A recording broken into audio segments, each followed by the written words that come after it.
In 1996, Anthony Minghella did what many thought could not be done, bring Michael Ondaatje's novel, The English Patient, to the screen. The film won 9 Academy Awards, including Best Director. After a 2-year hiatus, he has returned with yet another risky adaptation, The Talented Mr. Ripley. Based on the 1955 novel by Patricia Highsmith, the psychological thriller stars Matt Damon, Gwyneth Paltrow, and Jude Law. Here is the trailer from the film. I don't believe a single word you've said. You're shivering, Marge.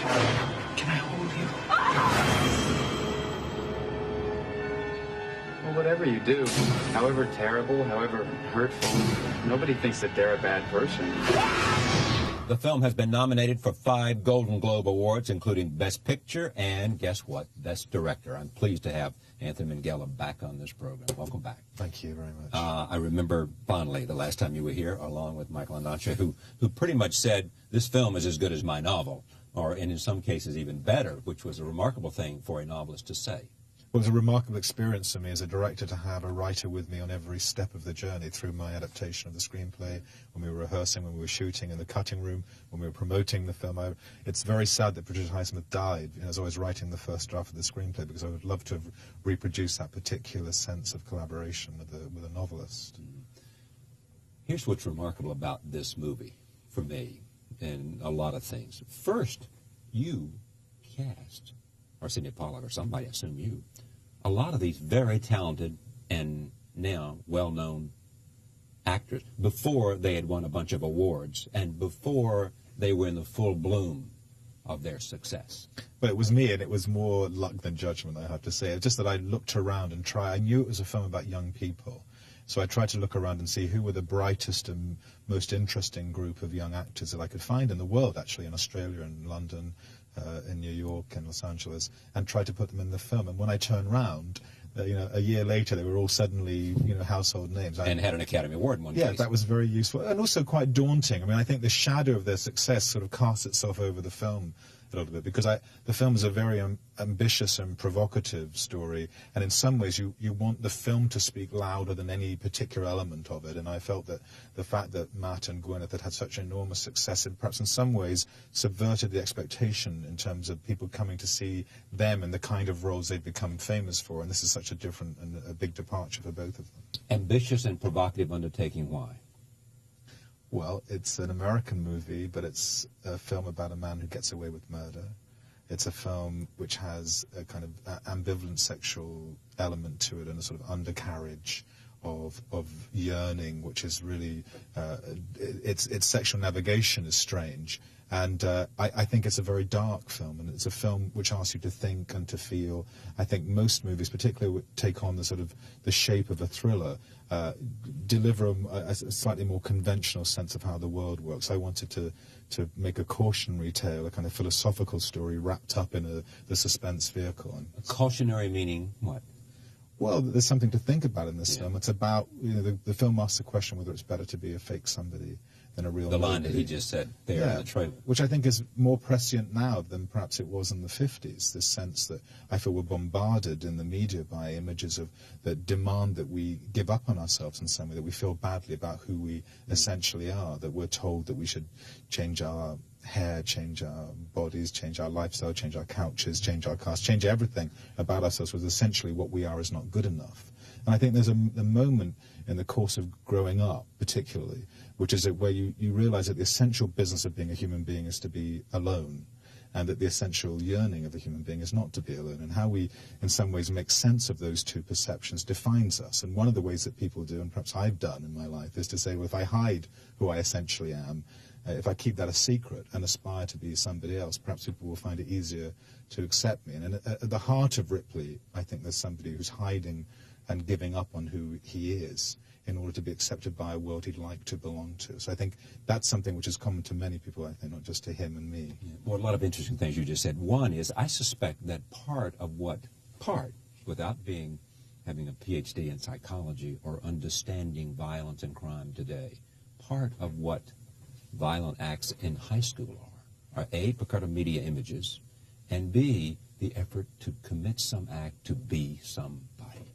Because they feel, and this was certainly true in one of the instances in terms, because we have the diaries and we have the statements of people saying, they didn't like me, so they struck out. I was nobody, and they'll now know who I was. It is that sense of violent act to bring identity. Well, I think that's very interesting what you're saying. Is the whole issue of who you are, of identity, of this business of feeling strange, which I think is common to most young people. And I think that part of the film is interested in how you are selected in life, how you are chosen. Everybody's had that fear in the schoolyard of when a team is being selected, of being the person who's not chosen, and what it is you have to do in your life to be chosen. And I think the very things which make you strange, or make you feel strange earlier in your life, are the things which make you most interesting as an adult, and you sort of cling to. But there's a time when you're very happy to surrender everything which is queer about you in your life. And I think that's the very dangerous place. And the decisions you make in order to accommodate yourself are the things which define you as an adult. And I think the film is very tied up with that. Is there a lot? I haven't seen the earlier version made. I've forgotten who was the director. René Clément. René Clément. Yeah. And Alain Delon starred. A different film at a different time. Was the homoeroticism a significant element of that film? Well, interesting enough, there are three elements of that very good and interesting film in the 50s. One of the Purple something. Purple Noon, Plan Soleil it was called. Right. One of them is that the book is essentially about the American experience of Europe. Right. It's about the attraction that Americans have had, particularly people who are living on the margins of society, have had about the possibility of making yourself up through travel by going to live somewhere else. That's at the heart of the novel. The other issue at the heart of the novel is about being obsessed with somebody who has everything that you want, the person who is everything you yearn for, and obsessed in all kinds of ways. Obsessed in terms of wanting to possess that person, of wanting to be him. It's a extremely incredible frisson in the novel. And the other thing, which is very specific about the book, it's about a man who commits murder and isn't caught. Well, in Plan Soleil, he commits murder and is caught. Yeah. He's not obsessed with the man, he's obsessed with the man's money and his girlfriend, and it's about a Frenchman living in Europe. And so I think a lot of differences. But it's a remarkable movie. This film is much more interested in trying to pull out what I felt was at the heart of her book. And I think that the whole business of adaptation to me is just to try and find a way of walking into a room, having been the ideal reader, and saying, this is what I thought I read, this is what really excited me, this is what interested me, this is what I want to argue with in this book. Now, here's what's interesting about it, too, back to your selection of the actors. You got involved in this project because, as I remember, Sidney Pollack was admiring of two films you'd made, earlier films, and wanted you to do the screenplay. Am I right? Exactly. Well, what happened was... And you had not then released or made English Patient. What had happened was I was marooned. I was trying to make The English Patient, and we couldn't find anybody to finance it. I was in Italy. It was falling apart. There was no Miramax. And so I didn't really know what to do. I mean, I just was clinging on, as it were, to the raft of The English Patient, hoping something would happen. And Sidney called me and said, don't just be marooned there. Right. Do something. Come and adapt this book for me. And it was a book I'd read many, many years as a playwright. The first notice I ever got for my first play said, this play reminds me of Patricia Highsmith's work, and I'd never heard of her, so I went out and bought the book of The Talented Mr. Ripley. And so it rang some bell. I thought, well, Sidney is a great mentor of mine and a huge supporter, and he remembers in some odd way that I'm available, and I remember this book, and so I ought to get involved. So I started to write it, imagining I would just do this in what I hoped was a hiatus, before I made The English Patient, and within 2 or 3 days of starting to work on it, I called him and said, I'll do it, but I have to hold on to it because I want to make this movie myself. And so you, even then, and then after you'd made English Patient. I then spent another year doing 20 or so drafts of the screenplay, and then started shooting. But he automatically said, before English Patient was released, before he'd seen English Patient, you're the guy to direct this film. Well, he'd read, because he was so close to me, he'd read every draft of The English Patient. He was very involved. In fact, he was one of the people who suggested we went to Harvey Weinstein at Miramax. He's been a real quiet friend on The English Patient and on this film, a great supporter. How important is this notion for you, because The English Patient was so successful? Everybody who gets such extraordinary attention for their first major film, Academy Award, thinks about, are they going to think that I'm a one-time wonder? And what do I have to do to make sure they know that I'm not? Well, the former is certainly true. I mean, the former, the sense of, oh goodness, I hope this isn't just an enormous flash in the pan. And I had one good idea, and that was yeah, exactly. And I'd already committed to doing Ripley, And so I came out of the tunnel of the English Patient and went straight into the tunnel of Ripley, and didn't think about it really a great deal until about a week before the film was released, and I suddenly realized that I had this elephant on my head. And I mean, I felt that what was important was to first of all, I did one very clever thing, which is I kept most of the group of filmmakers from the English Patient with me, the same director of photography, costume designers, composer. Everybody sort of came with me, and they're the most querulous, difficult, demanding, opinionated group of people. And so I felt that collectively there was a chance that we could work as well together again. I thought going back to Italy, which is a place that I love and is so rich and resonant, again with the same group of people, that if I could try and keep everything together, then that would be the focus rather than worrying too much. I think if you know, one of the things I've noticed about myself is that I can be very strong in the process of making a movie and extremely weak in the process of releasing it, in the sense that I'm quite iconoclastic when I'm thinking about a film and when I'm working on it, and quite demanding. The minute I finish the film, I'm the weakest, most hearty person. I just want everybody to accept and like what it is I've done. So I think if that part of me gets too much sway during the making of the film, I'd never be able to make the movies I want to make, which are always going to be difficult and always going to be, I suppose, in a very fine place between failure and success. And so I better reside in the process of making rather than the process of summarizing what it is I'm doing. Are you making Charles Frazier's great novel, Cold Mountain, into a movie?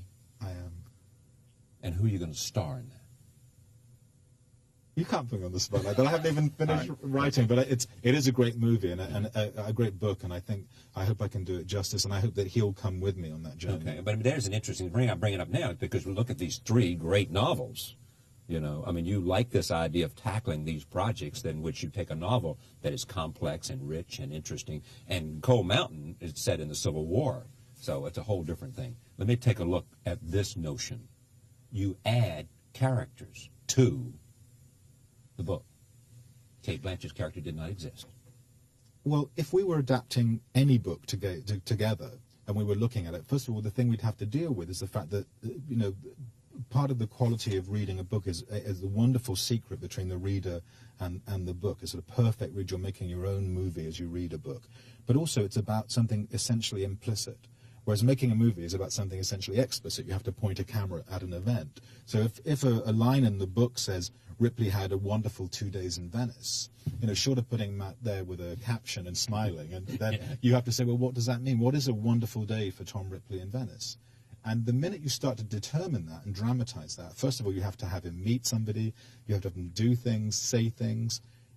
Immediately you start to say as much about yourself as you do about the material that you're adapting. Essentially, it's like when you tell a joke that you've heard that made you laugh. In the retelling of it, Italo Calvino said this, that's where it becomes beautiful. It's where you have to commit yourself, and when you're making a movie, you commit yourself to 1,000 decisions every day, and in the process of making those decisions, willy-nilly, you reveal something about yourself.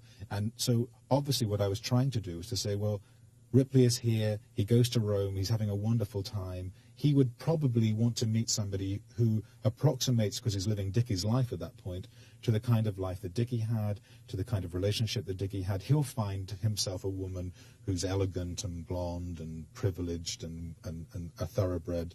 So Cate Blanchett emerged for me alongside, because I'd already cast Gwyneth, as an idea. And so I started to grow, as it were, a character who was rather like the character that Dickie had. You on the set, I mean, what was the challenge here for you as the director, interpreting this novel? You've got these actors together. What were the mountains you felt like you had to climb to make it work? Well, people thought, I think, when I made The English Patient, that it was a very difficult film to make, and it was difficult intellectually and emotionally. It wasn't particularly physically difficult, even though I broke an ankle and was dragging it through the desert, because we were in very controlled environments, and for directors that's the key issue, is how to control the world you're shooting in. And we were in monasteries, we were in the Sahara. There aren't many other people around by definition. In this movie, because Ripley in some ways is the ideal tourist, he wants to go to, the character wants to arrive at every single principal location in Italy. And the writer in me was very happy to sit in London or Italy, wherever I was writing, and write the Spanish Steps Day, St. Mark's Square Day, you know, the Galleria in Naples Day. And I would have happily, as the director, have killed the writer in me when I got on the set, because to try and bring Rome or Naples or Sicily, Ischia, to try and bring those places into 1958 and shoot there, is an extraordinary folly, really. I mean, I was in Rome last week, and I went to the Spanish Steps, and there were about 6,000 or 7,000 tourists there. And I thought, well, what were we thinking of to try and go there and steal footage, and not only steal footage, but bring it back, to 50 years ago. And so every day it was like being in some kind of guerrilla warfare. Absurd. We had gondoliers striking, we had flooded squares, we had thousands of people just milling. There's a great, the film in some ways, genuflects towards Fellini's La Dolce Vita. I set it in the same year, and I had this whole fantasy about how Anuka May could walk behind his film and come into the back of our set. I was very much involved with trying to evoke that period. And it's an impossible thing to try and do now, to try and go back and do that. And so every day was somehow just clinging by our fingernails to trying to achieve that the sense of the period. And any sane person, going back then, I would never try and do it again. It was just a madness. You would not? I wouldn't. I'm looking forward to going to North Carolina with Cold Mountain, where it's nice and quiet. That's a pleasure for anybody. Here is the other thing that interests me about this movie. As the director who's plotted this, who's there on the scene, who's seen what the evidence that you want to put on the screen every day, when you go to the editing room, does it change what you want to do with the movie?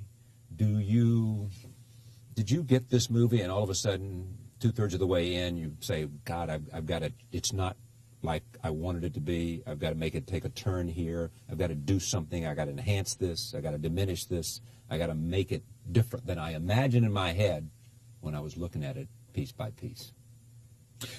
Well, I think, I'm extremely compulsive in the preparation of a film. Not surprised. A lot of time working on the screenplay, then 6 months with the production designer patrolling the sort of boot of Italy, trying to find places I wanted to shoot in. A long time just looking and thinking, drawing, planning. And then when I show up on the set, I try not to think about any of that and to just witness as best I can what's in front of me. And some miraculous things happen if you don't look where you thought you were going to look, but just look over there and you suddenly think there's a whole world here that can come into this movie, because Italy is such a significant character in the film, and the whole sort of sense of a different Italy, a real Italy, as opposed to an American or British idea of what Italy is. I mean, this film is set in a place called Montebello, which is a fictional name, but the Italians use the word Montebello to describe Mount Etna, which is a volcano. Yeah. It gave me a whole idea of shooting a kind of ravishing surface, but having this danger lurking, sort of beauty and danger combined. So obviously when I got home, I'd had a screenplay. When I got home, I had 4 hours of cut material, because I just looked so much and saw so much, and the film grew in front of me. And then it's rather like, my mother's a wonderful cook, and she makes great pasta and great ragu, and she would put the sauce on a stove on Friday, and we'd eat the food on Sunday, and the sauce would be simmering on the stove. And so part of the process for me is, with Walter Murch, who's my editor and sort of teacher, is that we put the film on the stove, as it were, and just wait and let it boil away and boil away and boil, and to try and find what the film really is, as opposed to the film I thought I was making. And in the process of doing that, obviously, then you learn and you have to change. And I keep writing right through the post-production period. I'm always going into the post-production, looping and writing new lines, and just trying to see what exactly it is we've got and what we should have. So it's an interesting process. And on a percentage basis, the film that you end up with is what percentage of the film you thought you had starting editing? This is so close to the film that I thought I was writing. Incredibly close. Incredibly close. Partly, I think, because of Matt Damon, because I think that he's on every single scene of the film, and he was such an accomplice to me, and because he's a writer himself, an accomplice. Yes, I know. I'm saying a partner. Well, in the sense that I think he's a filmmaker as well as an actor. He's a writer. He's got a very shrewd sense of what's going on in a movie. He's very, very smart and very sensitive. And I don't remember working with an actor who was so in concert with what it was I had in my head. When he spoke about the film, I thought I was speaking about it. And so I get back from him such an incredibly accurate and sort of dignifying version of what I had in my mind. And because he's in every scene, I feel the film is very remarkably like the movie I planned. Is this a big risk for him? Is this... He doesn't think so. I mean, he gets... I think it's an enormous, fearless and courageous performance. But I think he feels he's an actor. It's a party like very much. You're always taking risks as an actor. He didn't think this was a particularly difficult film for him to make. And he also, did not think so. No, at the time of... I mean, a choice for him to make in terms of making the movie. He was on the set every single day. He wanted to maintain a particular body weight so he was the same shape as Jude, and so he ran 6 or 7 miles at the end of filming every day. He was in, as I said, with me every single day, and also because of the nature of the shooting, which was that we just had to grab footage. And there's a moment where Gwyneth assaults him on, with her back to the Grand Canal. Very important moment in the film. But if you'd been there with us on that day and seen exactly what was going on, which is that there was an AD at one end of the canal, an AD at the other end with a megaphone going, "You have 7 seconds before the Japanese tourists arrive behind Gwyneth's back," and so we were just, everybody had to be ready at all times so we could turn over, shoot, move the crowds away, go somewhere else, shoot. And so to maintain that focus for 100 days of shooting, that was a huge chore. But I think for him, he thinks if it doesn't hurt, it's not real acting, it's not real work. Hoffman is great. He is amazing. He's it's very funny. I was looking at a tape the other day of the actors talking about the film for this sort of electronic press kit that they make. And you go from Gwyneth, who's very sort of considered and talking, and Matt is talking, and Kate Blanchett is very smart, and Jude, and they're all very intelligent, articulate group of people. And then suddenly it cuts to Phil, and there's this guy going, "And Freddie is the guy. He's the man." And it's like you've suddenly flipped channels, and you're watching a completely different. He's an amazing, amazing actor, and I think he has exploded this year into movies, and people have suddenly worked out what a great national resource he is for movies. Thank you for coming. Thank you very much. Pleasure to have you. In 1996, Anthony Minghella did what many thought could not be done: bring Michael Ondaatje's novel, The English Patient, to the screen. The film won 9 Academy Awards, including Best Director. After a 2-year hiatus, he has returned with yet another risky adaptation, The Talented Mr. Ripley. Based on the 1955 novel by Patricia Highsmith, the psychological thriller stars Matt Damon, Gwyneth Paltrow, and Jude Law. Here is the trailer from the film. I don't believe a single word you've said. You're shivering, Marge. Can I hold you?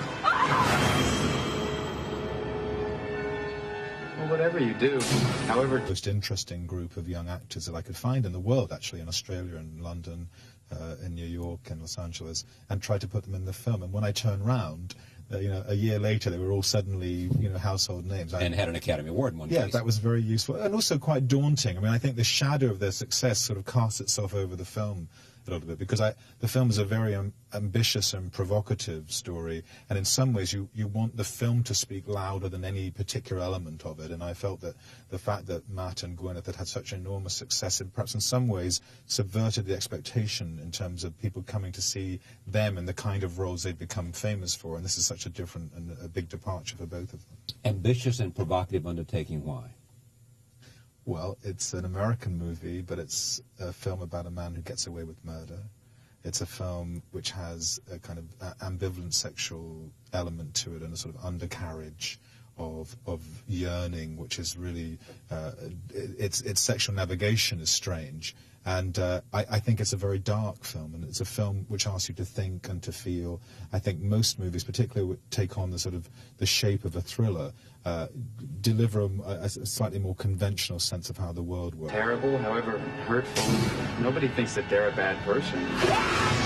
The film has been nominated for 5 Golden Globe Awards, including Best Picture and, guess what, Best Director. I'm pleased to have Anthony Minghella back on this program. Welcome back. Thank you very much. I remember fondly the last time you were here, along with Michael Ondaatje, who pretty much said, this film is as good as my novel, and in some cases even better, which was a remarkable thing for a novelist to say.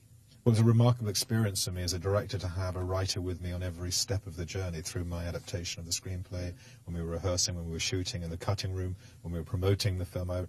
It's very sad that Patricia Highsmith died as I was writing the first draft of the screenplay, because I would love to have reproduced that particular sense of collaboration with a novelist.